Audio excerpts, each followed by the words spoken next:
Симек авылында яшәүче Газинур Садыйков 1995 елда әнисе авырып китү сәбәпле тормыш иптәше Рәмилә белән Йорчаллы шәһәреннән кайтып төпләнәләр Симек авылына. Газинур абый үзе дә биерләре авырту сәбәпле инвалидлык төркеме ала. Әмма, ничек кенә булмасын, тормышны корырга, яңа җирдә үз ихатаңны башларга кирәк. Шуңа да кайту белән мал-туар ишәйтеп җибәрәләр Садыйковлар. Күпләп кыш-корт үрчетә башлыйлар. Авыл җирендә үз мәшгульлек хәрәкәте җәелә башлагач, 2015 елда кышчылык белән шөгыльләнүгә күчәләр. Бик җиңел булды димәсәм инде, бик авыр чаклары да булды. Әле ул вакытта ул диализга даган җөридер. Диализдан кайткач монда эшләргә кирәк. Основной умственный эшләрне бит инде хуҗада булды инде.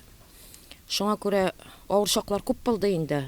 Инде кайбер чакта инде ник тотындык та дип тә уйлап караган булды. Но киләчәктә инде һаман алга таба тырыштык та инде. Хәзер Аллаһка шөкер, балалар да кайттылар, алар ярдәм итә. Барлык төзү, җиһазларны алыштыру, яңарту эшләрен Газинур абый үзе башкара, чөнки ул югары белемле инженер да әле. Рәмилә апа төрле кирәкле кагазларны булдыру, шиби бипкәләрне дөрес итеп тәрбияләү һәм аларны сату эшләре белән шөгыльләнә. Эшләргә кирәк инде, уйларга кирәк, нидә булса. Монда именно шиби үстерү дигән сүз генә түгел, илм белән дә шөгыльләнгән кешеләр бар инде менә. Алар да бик нык развиваться итәләр.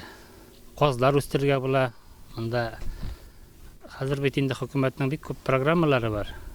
Авыл советы председателе белән бергә сөйләшеп, районда җырып менә теләге булган кешегә информацияны алып эшләргә мөмкинлек бар инде. Иренмәскә генә кирәк инде. Безнең янәшәбездә әнә шундый авырлыклардан курыкмаучы, язмыш аларның тиз астына китереп сукканда да егылмыйча алга атлаучы райондашларыбыз бар. Үрнәк алыйк алардан. Фәридә Гантинова, Динар Нуретдинов, Мөслим телевидениесе.